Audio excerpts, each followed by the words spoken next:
Begin by thinking, for the sake of all sentient beings, I must attain perfect Buddhahood, and to do so I will engage in profound yogic practice.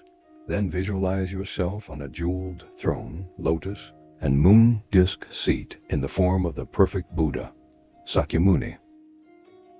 His body is like purest gold, extremely beautiful, with its 32 major marks and 80 minor signs.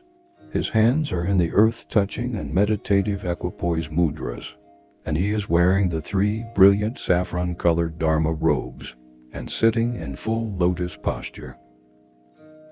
In the space above the crown of your head, visualize your root guru, saying, "Grant your blessings so that appearances may dawn as dependent arising." Supplicate him or her with intense longing. Directly in front of you, at about a yoke's distance, visualize an extremely clear and bright round moon disk, and focus your eyes and mind on it one-pointedly.